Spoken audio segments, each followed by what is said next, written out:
Namaste, Mitro. Welcome back to Movie Community College. Marinam Tishay, the Warrior Queen. We get a video here about Trump going to lose the election just like he did 2016. Oh, he lost that one? Wow. And then I want you to share at the end of the video. I'm going to yield the floor. I want you to share what you told me earlier because I will. I kind of was under the impression that he was going to lose, but the more I see him just come out and say, wrap himself in the flag and say, God bless America, it's like, oh, dude, he ain't losing. Yeah. Especially when Biden's like, we need a mask on everybody. Everybody's got to wear a mask. I don't care. Oh, Biden. Old crazy Joe. Oh, Joe. Okay. You're going around sniffing people's hair. Oh, he's so, that was so creepy. Are you ready? I'm ready. This is also from Sammy, our Patreon friend. Oh, okay. The United States will go to polls in a little less than 4 months, but an entire galaxy of American journalists, specific media outlets, and pollsters are already out with election results. Trump will lose, they say. At a certain level, this is reminiscent of the manner in which the same ecosystem had predicted Trump's defeat in 2016. Literally. In 2016, liberal pollsters and media were delusional to the extent that they kept predicting a landslide victory for Hillary Clinton till the final moment. And this time, they are betting heavily on Joe Biden. Nate Silva, editor-in-chief of opinion poll analysis website 538, had predicted an 80.3% chance of Clinton winning the polls. And around the same time, 4 years later, Silver is predicting a massive lead for Joe Biden. Similarly, the upshot on New York Times claims in poll, Trump falls far behind Biden in 6 key battleground states. Not surprisingly, the same platform had also predicted an 85% chance of Hillary Clinton winning the 2016 presidential polls. This is illustrative of how delusional the left liberal ecosystem can get in the US. Yes. Analytical nerds and make-believe psephologists appearing on liberal media platforms like CNN, NBC, and ABC were all predicting some very favorable numbers for Hillary. 4 years later, not much has changed.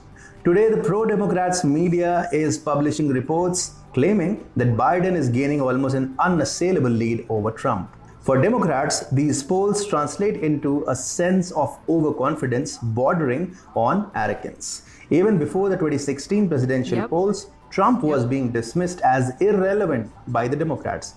Even the outgoing President Barack Obama kept making fun of Trump before the presidential polls. Ultimately, when the presidential poll results were announced, the Democrats were left shell-shocked. Trump had a lesser vote share than Hillary Clinton, but he received a majority in the Electoral College. Trump was able to turn things around in swing states like Florida. The defeat was unacceptable for Democrats and the larger ecosystem. They went through all stages of grief, denial, anger, sadness, and acceptance. Trump's election was followed by protests as the left liberals couldn't shed their sense of entitlement. Trump was elected in accordance with the 240-year-old American election law.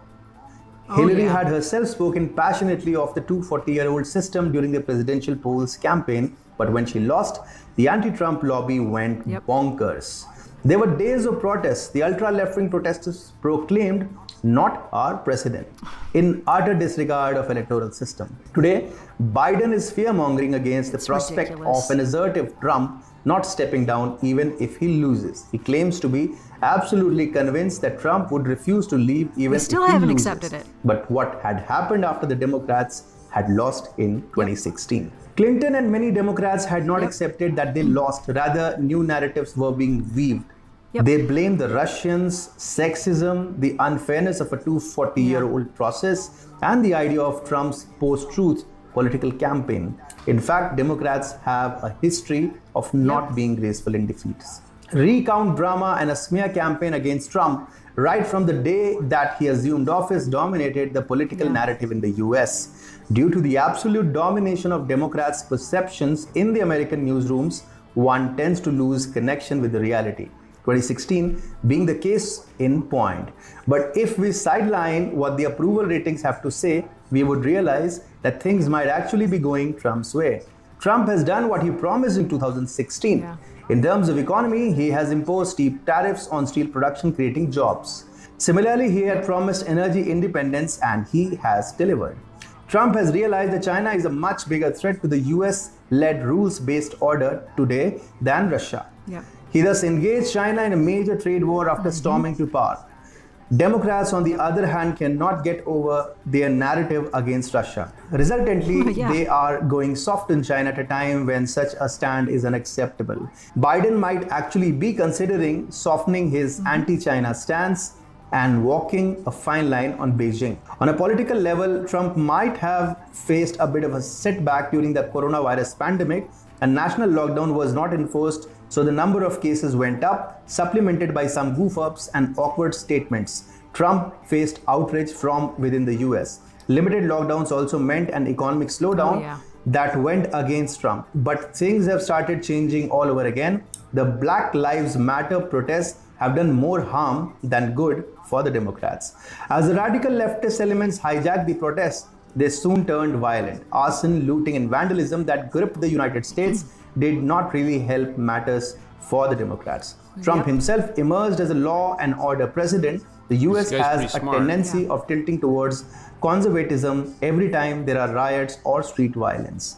The people of the United States of America do not support rioting, no matter who endorses it and for what purpose. Foreign policy matters in US polls more than any other national polls around the world. Trump has delivered big here too.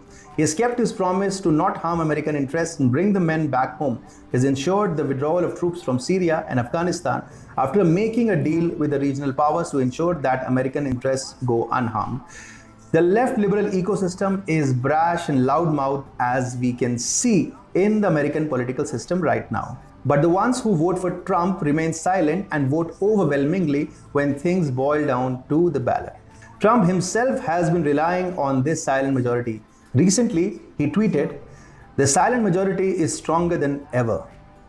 In this context, the 2020 presidential polls in the US do not seem very different from the 2016 polls. The liberal media outlets and pollsters predicting a landslide victory for Biden are once again detached.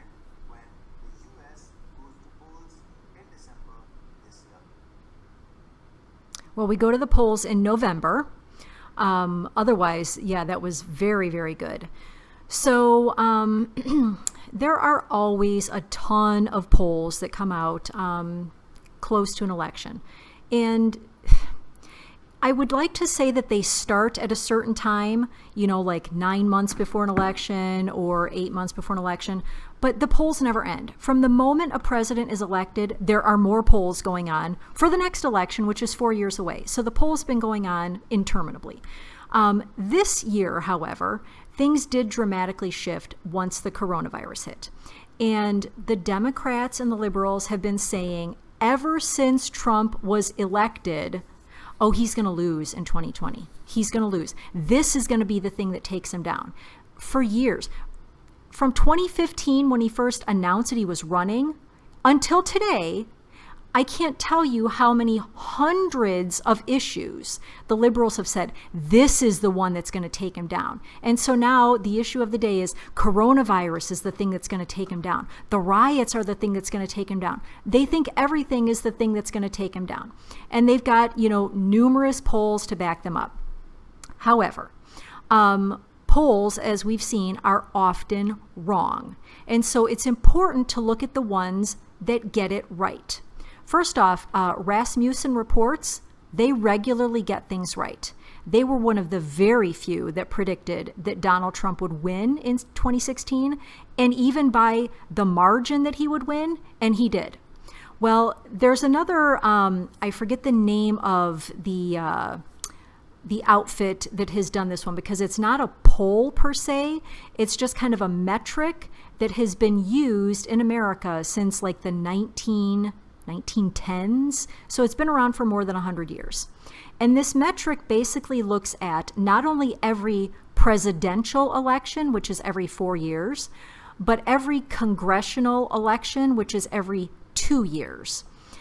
And what they've done is they've analyzed data from every one of those elections and how many people turn out to vote on the Democrat side and on the Republican side. And what they've done is they look at that election data and then they say, based on the previous elections data, we can determine and predict who will win the election every 2 years for Congress, that is the House of Representatives, or every 4 years for the president. And they've been right nearly 100% of the time. They were wrong in the 1960 presidential election for JFK, and they were wrong in the 2000 election for George W. Bush. Otherwise, they've been correct with every presidential election. They were correct in 2016 with Donald Trump, and they now say for the 2020 election that Donald Trump has a 91% chance of winning re-election. And not only will he win re-election according to this metric, but he will dramatically expand his electoral college vote from 306 to 362, which would be an embarrassing landslide for Joe Biden. So we will be able to tell, obviously, once we get to Election Day, roughly just a little under 4 months from now. We'll be able to tell then. But if that is correct, and more than 99% of the time they are correct, then Donald Trump will win. And we know, even not looking at that metric, you and I know, just based on our lives as Americans and our experience here, it's pretty rare that an incumbent president only gets one term. It's pretty rare. So I'm looking forward to the debates because that's going to be lights out for Joe Biden. No, I'm going to talk a little bit here. So if you want to remove yourself from the video, you can. You said you would cede the floor to me. But I'm going to, if you want to, you can. You're more than welcome to stay if you'd like. First of all, I'd like to thank Sam. This is a Patreon video he asked us to react to. Thank you, Sam. Thank you.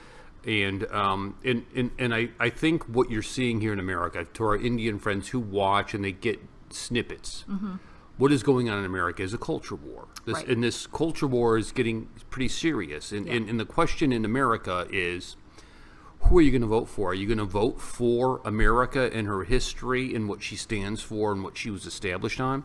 Or are you voting on an anti-American vote? Joe Biden is an anti-American vote. The Democratic Party is an anti-American party. It has a long history of it. When you look at slavery, who was behind slavery? When you look at the Ku Klux Klan, who was behind the Ku Klux Klan? It wasn't Republicans. When you look at Jim Crow laws, who was behind that? When you look at the refusal to allow, segregation to end. Who was refusing integration? Yes. Who was that? Who are the proponents of a mass genocide that's going on in America that has decimated the black community? Abortion. When you look at our major cities in America, New York, Chicago, Los Angeles, and you see these images, Minneapolis, Baltimore, Atlanta, and Detroit, you see these images of rioting and looting. Seattle. Who runs the city?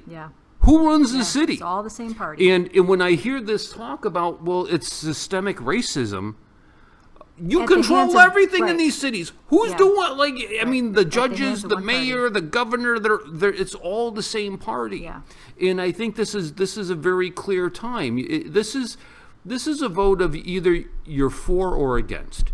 And if I could make the correlation to India, these images that you're seeing in America, I probably similar to Cap riots. I don't know to what degree the Cap riots got to the CAA riots. But you meant CAB or CAA, not Cap. Thank you. If you saw all these problems that you see in America and they were all run by the Congress Party, who would you vote for to run the country? Exactly. I mean, you got to think about it because what you see in the Democrats, the Congress Party is probably about 20 years behind you. And it's just the playbook that's going to get handed over to the Gandhis. Marxism, fascism, it's the same playbook no matter what country. And it's very unfortunate. It's very unfortunate. Somebody asked me in the comment if I'm for Trump. Yes, I am for Trump. Absolutely. I'm for America. I'm for the Constitution. I'm for the Bill of Rights. I'm for more freedom. And we're for politicians that are for America. Period. Yes, not people who want to destroy us. So, very good video, I thought. It was great. I enjoyed Frustrated Indian. I know his channel. He did a really good job. He seemed really tuned in, I think, to the issues here. And thank you, Sammy, for the request.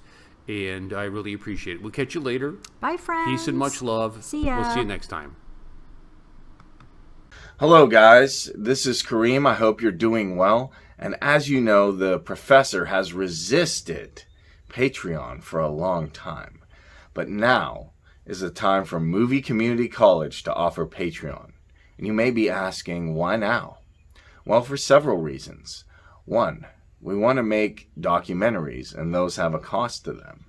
Two, we want to make short films, and those also will have a cost to them as well.